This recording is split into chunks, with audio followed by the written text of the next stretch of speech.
Salam sejahtera dan selamat datang ke To Do My Channel. Sila subscribe dan like pada channel ini. Hari ini kita akan bincang latihan buku teks Matematik KSSM tingkatan 5, iaitu latih kendiri 5.3a pada muka surat 154. Okey, mari kita mula. Soalan 1.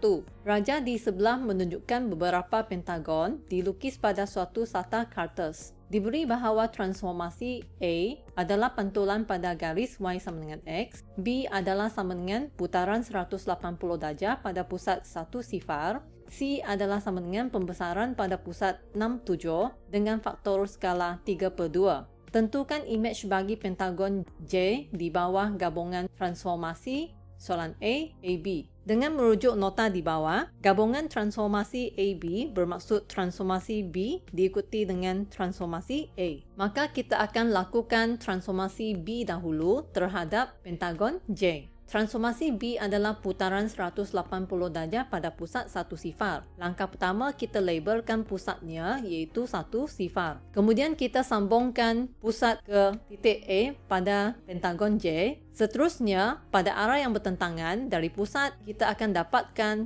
imej sepadan iaitu A tanda dengan membina garis putus yang sama panjang. Begitu juga dengan titik B. Kita sambungkan pusat dengan titik B dengan garis putus. Seterusnya, untuk dapatkan titik imejnya B tanda, kita sambungkan garis putus itu pada arah yang bertentangan dengan panjang yang sama. Kemudian untuk titik C, kita boleh hitung sahaja petaknya dari pusat ke titik C adalah sebanyak 6 petak. Jadi, imejnya iaitu C tanda adalah 6 petak pada arah yang bertentangan. Begitu juga dengan titik D. Dari pusat ke titik D adalah sebanyak 8 petak ke kanan, maka dari pusat ke imej D tanda adalah 8 petak ke kiri. Akhir sekali, kita sambungkan pusat ke titik E pada objek. Seterusnya, untuk dapatkan imejnya E tanda, kita bina garis putus pada arah yang bertentangan dengan panjang yang sama. Jadi, kita akan dapat imej A tanda, B tanda, C tanda, D tanda, dan E tanda ini.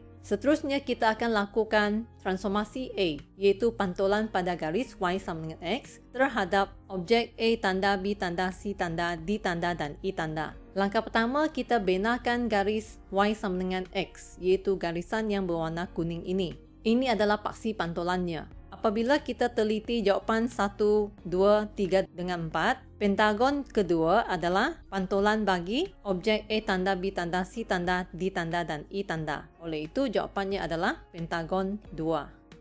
Soalan B, C, A. Jadi kita akan mulakan dengan transformasi A dahulu, iaitu pantulan pada garis Y sama dengan X. Langkah pertama, kita bina garis Y sama dengan X, iaitu garisan yang berwarna kuning. Kemudian dengan bantuan pembaris, kita akan menentukan titik imej yang sepadan. Anda mesti pastikan garisan pada skala pembaris adalah bertindih dengan paksi pantulan, supaya pembaris adalah 90 darjah, iaitu berserenjang dengan paksi pantulan. Maka, kedudukan A tanda adalah pada sebelah yang bertentangan dengan kedudukan A. Dan jaraknya adalah sama dari paksi pantulan.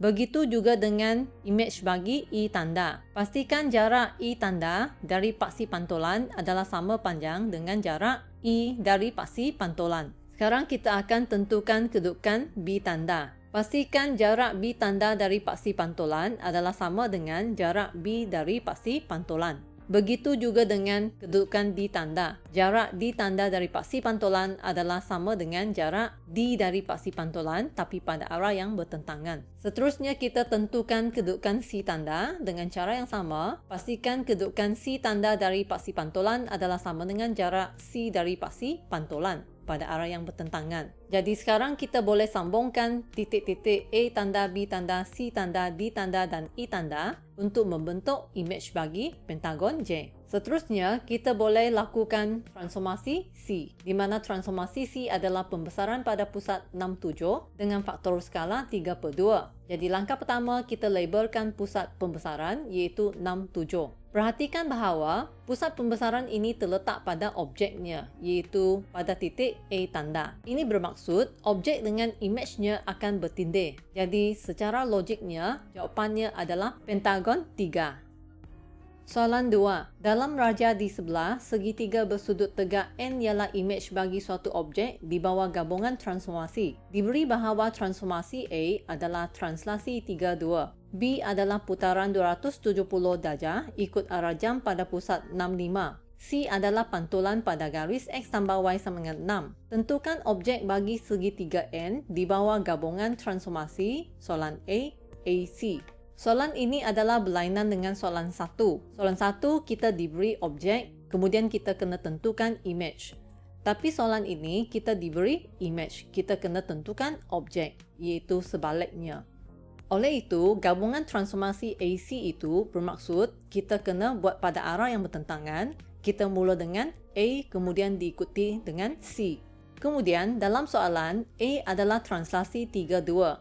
Disebabkan kita nak cari objek daripada image, maka translasinya adalah pada arah yang bertentangan. Oleh itu, 3 akan menjadi negatif 3, 2 akan menjadi negatif 2. Sekarang kita mulakan translasi negatif 3, negatif 2 terhadap segitiga N. Kita mula dengan titik A tanda-tanda. Negatif 3 bermaksud kita lompat 3 langkah ke kiri. Seterusnya, negatif 2 adalah 2 langkah ke bawah. Maka kita akan dapat kedudukan A tanda, iaitu objek bagi A tanda-tanda. Ini bermaksud segitiga T adalah objek bagi segitiga N. Seterusnya, kita akan sambung dengan transformasi C, di mana transformasi C adalah pantulan pada garis X tambah Y sama dengan 6. Jadi, langkah pertama kita kena bina satu jadual nilai untuk plotkan paksi pantulan ini. Jadi, titik yang cikgu pilih di sini adalah titik X sama dengan sifar, di mana Y adalah sama dengan 6. Satu lagi adalah X sama dengan 6 dan Y adalah sama dengan sifar.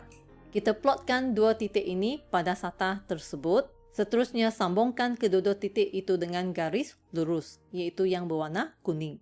Seterusnya, dengan bantuan pembaris, kita akan tentukan kedudukan titik bagi objek bagi segitiga T. Ini bermaksud kita kena letak pembaris itu dengan keadaan berserenjang dengan paksi pantulan. Dengan itu, kita kena pastikan garisan pada skala pembaris adalah bertindih dengan paksi pantulan. Kemudian untuk tentukan objek bagi A tanda, kedudukan titik A adalah pada jarak yang sama dari paksi pantulan seperti jarak dari paksi pantulan ke A tanda, tetapi pada arah yang bertentangan. Seterusnya, kita akan tentukan kedudukan objek B. Dengan cara yang sama, pastikan kedudukan titik B itu adalah pada jarak yang sama dari paksi pantulan seperti jarak B tanda dari paksi pantulan, tetapi pada arah yang bertentangan.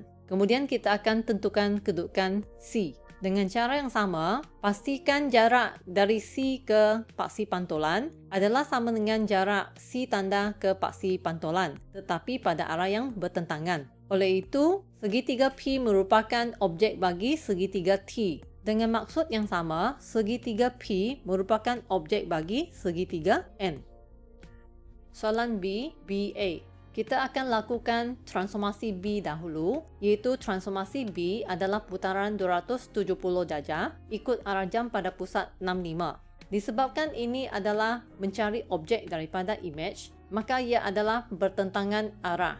Ini bermaksud putaran tersebut akan menjadi 270 darjah lawan arah jam. Katakan ini adalah kedudukan objek. Kalau objek ini berputar lawan arah jam 270 darjah, ini adalah kedudukan image-nya. Jadi ia adalah sama dengan putaran 90 darjah ikut jam.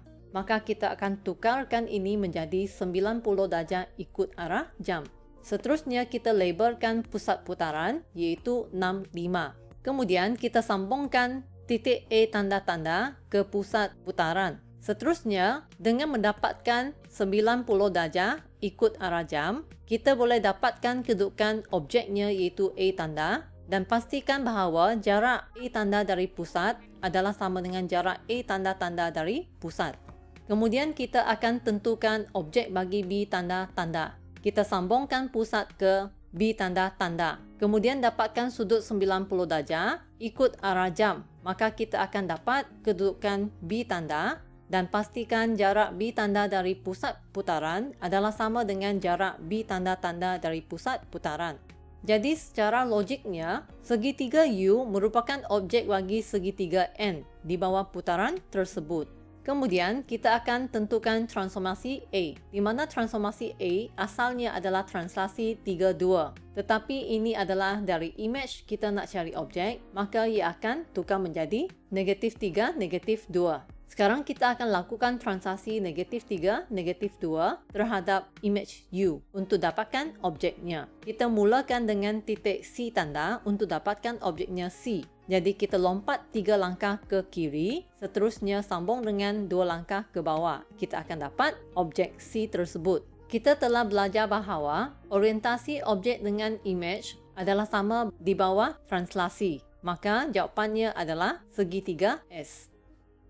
Soalan 3. Diberi bahawa transformasi U adalah translasi 4, -1, V adalah pantulan pada garis X sama dengan 1, W ialah putaran 90 darjah lawan arah jam pada pusat 55. Raja di sebelah menunjukkan beberapa titik dilukis pada suatu sata kertas. Soalan A. Tentukan image bagi titik T di bawah gabungan transformasi. Soalan pertama, U kuasa 2. Gabungan transformasi U kuasa 2 ini bermaksud transformasi U dilakukan 2 kali berturut-turut. Oleh itu, kita akan lakukan transformasi U dahulu, iaitu translasi 4, -1. Dari titik T, iaitu objeknya, kita akan lompat 4 langkah ke sebelah kanan. Seterusnya sambung lagi dengan 1 langkah ke bawah. Jadi, image bagi T adalah titik C. Kemudian kita sambung dengan transformasi U lagi, iaitu translasi 4, -1. Dengan cara yang sama, kita anjakkan titik C 4 langkah ke sebelah kanan dan sambung dengan 1 langkah ke bawah. Ini bermaksud titik E merupakan image bagi titik T.